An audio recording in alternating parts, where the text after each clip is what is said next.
Lionheart Dreamweaving. My name is Matthew, and today I have for you a shamanic stories style card reading.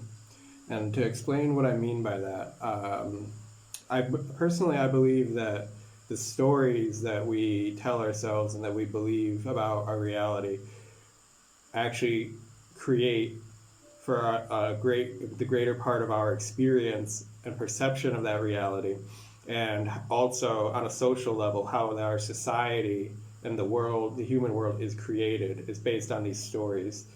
A quote from Sadhguru that I heard recently. He says, "A human being is, like an individual human being, is who he is only because of what he perceives."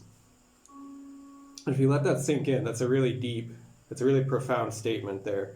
So when there's been so much domination and control of the narrative through this, of the things that people believe, there's been billions and billions and billions of dollars invested in global media, national media, advertising, social media, all of these things that they limit your perception by controlling the narratives and stories that you hear and believe about yourself and about each other and about humanity and the earth and life and our value systems. So what I'm here to do, I want to offer more empowering stories, more healing, holistic stories, and a higher perspective, so that we can better empower ourselves and each other. So I'm going to start for you today. I'm going to ask for a storyline. Ask Spirit for a storyline for Pisces. This is going to be a general energy here. Okay. This is an overall energy to get a sort of feel. Or you got two. Water and volcanoes. Those are, wow. Wow, that's very opposite energy. But, you know what this makes me think? The birthing of islands. Isn't that what that is, right? When you're deep under the water and there's volcanoes and they're just constantly erupting and the earth is releasing more and more magma, but then the water is cooling it, and it births eventually an island that actually emerges from the water. Like, this is giving me big Hawaii energy. Like, look at this woman here, especially.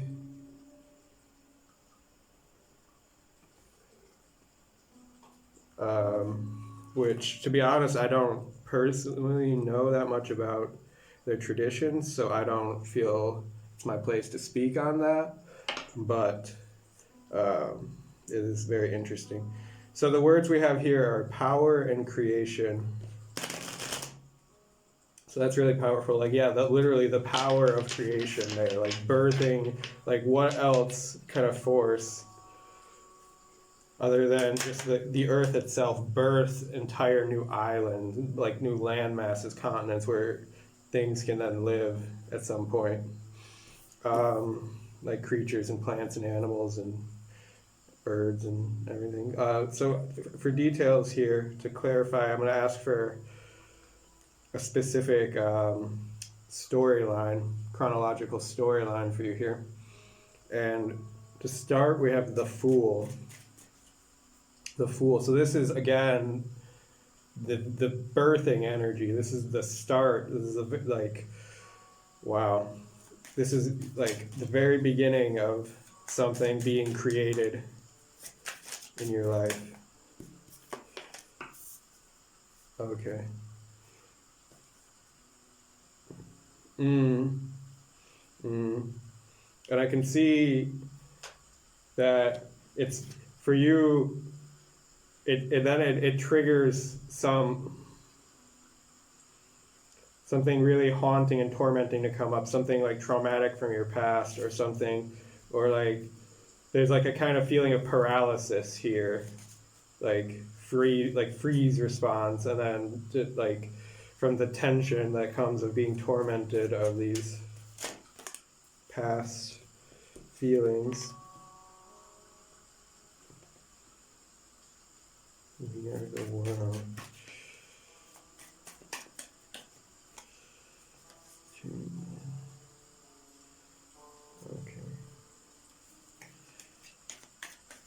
hold on. I want to clarify now with this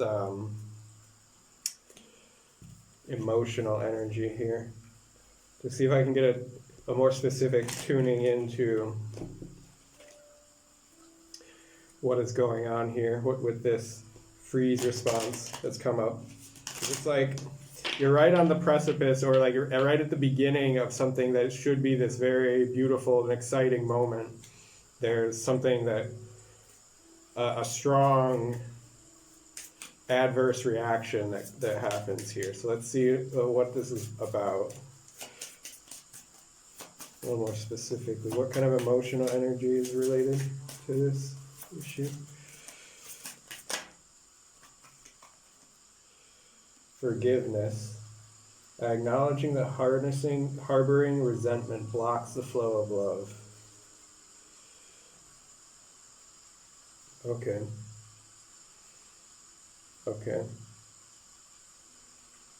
So this is pretty heavy, but the feeling here is that what has come up for you here, amidst an otherwise very beautiful moment in your life. Like, for example, this is not going to literally apply for all of you, but for some of you, this literally could be the birth of a child, as one example. But I'm just saying something that, in a more broad sense, something like very powerful, like birthing in your life, that would be a kind of exciting moment. But for you, in that moment, also is brought up a wave of other emotions that are rooted in some type of traumatic incident from your past, where perhaps you were victimized in some way or hurt, or I don't know, that's going to be a very personal thing for you, but it's something that comes up from your past, and it creates this freeze response in your body. And then the best way of like working through the emotional, the freeze and the guilt and the tension and anxiety that come up about it is forgiveness, and going, like, tuning in deeper into yourself, like tuning in with the feeling and sitting kind of with the feelings and the memories that it brings up, and seeing it now from a higher perspective, like now, because you have lived all of this life experience and you've come to quite a beautiful point here, that things have culminated to. So you can kind of see in the larger picture the tapestry of your life and how everything is woven together. And these more early experiences, they weren't right necessarily what had happened, but that in somehow that it wove the tapestry of events in such a way that you could become the person that you are now, this very beautiful, rainbow, colorful, spirited person that you are now. And some of that came from this way that you were hurt, actually, and that eventually grew to be like a richness in you. And you get to the point where,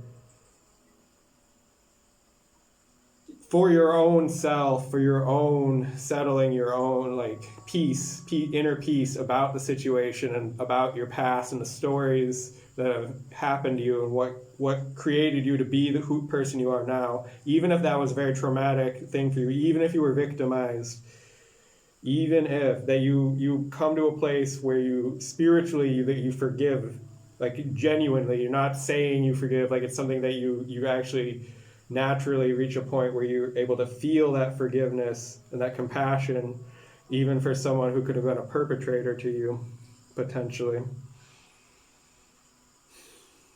And what that does is that kind of liberates you of the burden of the thing. So let's get some more cards here.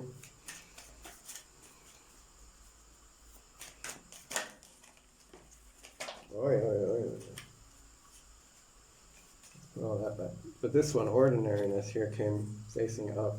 And the one's on the ground, this outsider. So,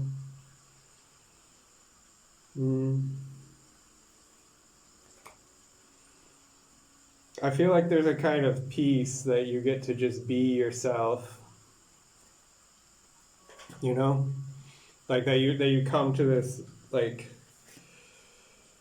you come to this point where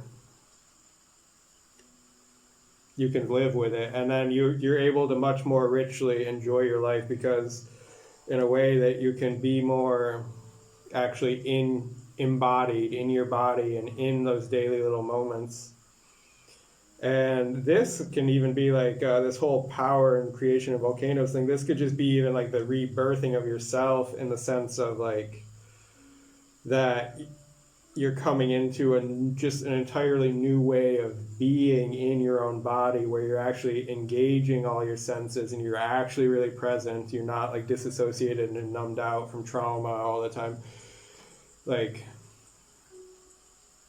and that's quite a challenge, because actually our society is actually, the entire society in many people, especially in first world countries, you know, it's built around getting people to numb out and disassociate, and like most if not all of the entertainment and downtime leisure activities are centered around people disassociating and numbing out from themselves.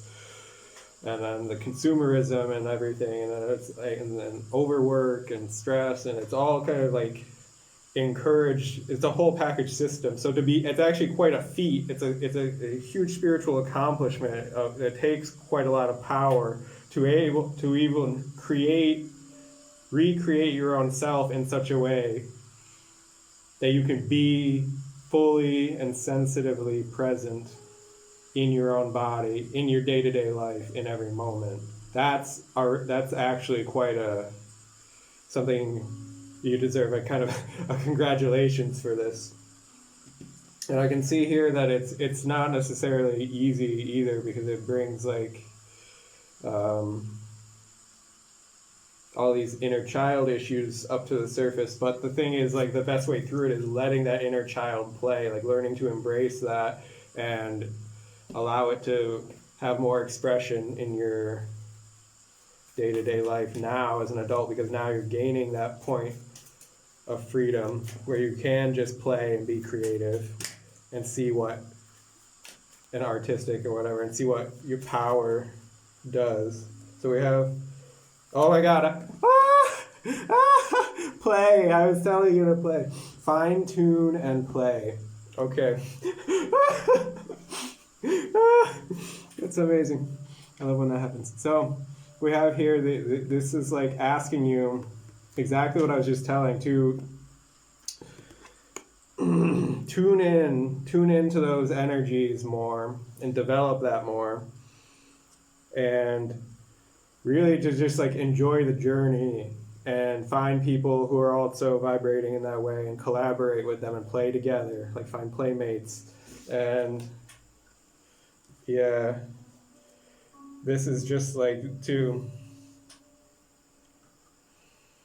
it's like this is a point when you figure out that there's a kind of secret to this whole trauma backstory thing, because a lot of people, what can happen for a lot of people, and this is a spiritual trap, and this is where you even today, these days, currently, you see lots of people get stuck in their loops here, is when they discover healing and therapy and everything, and shadow work, oh my god, they discover shadow work, and they start doing that, and they focus on it, and the thing is, like, when you fine tune and tune in on all the things that are wrong and broken and hurting and need healing still and blah, like, if you keep that focus as your ordinary baseline, you perpetuate it. Like, you will keep finding more shadow work always. If you're focused the whole time on doing shadow work, there's always going to be more. It'll just self-perpetuate. So the thing is, like, you do have to tune in to just the point of your life being play and creation and enjoyment, and just like as your ordinary baseline. And then when the block comes up, then yes, you do work through it. But then, like, the healing is that you can actually just transcend this entirely. You can reach a moment here, a tipping point, where as you're changing your lifestyle, and the block comes up, and the trauma or the freeze response or the whatever it is, and then you forgive and do that whole process and the shadow work or whatever, the spiritual work necessary to be able to genuinely like release that and clear the energy and the emotions, and then it can just be done, you know, and then you can just play, and then you don't have to keep reliving and recreating the trauma and the shadow that repeats in your life as a thing, and you need therapy for the rest of your life and you're a broken person. No, like you figured the key. It's about what you focus on. So this is not like good vibes only, like if you need therapy, you do therapy, like, but it's not meant to be like a returning client for the rest of your life thing. Ideally, that you can focus in and actually heal and come to a more perfected state of being and a healthy state of being in your ordinary life. Yeah. And so if some inner child wounds come up, if some traumatic incidents come up and they do need healing, that you should like definitely address that. If you need professional help, seek the professional help. That's important. And then just let it to be resolved, and actually to create a breakthrough, figure out what is blocking you from just playing and living your life in this childlike kind of way, where everything you're doing out of ordinariness is like coming from this curious, happy to be alive self, creative and spontaneous, all that, and to just tune in on that and have that be the focus. So yeah, I think that's all the advice I have for you here. I'm gonna leave it here now, and I wish you all the best. Please comment on the video. Tell me, how does this relate to you personally? Like the video if you haven't. It helps the channel a lot. Subscribe, and yes, I'll see you next time. Bye.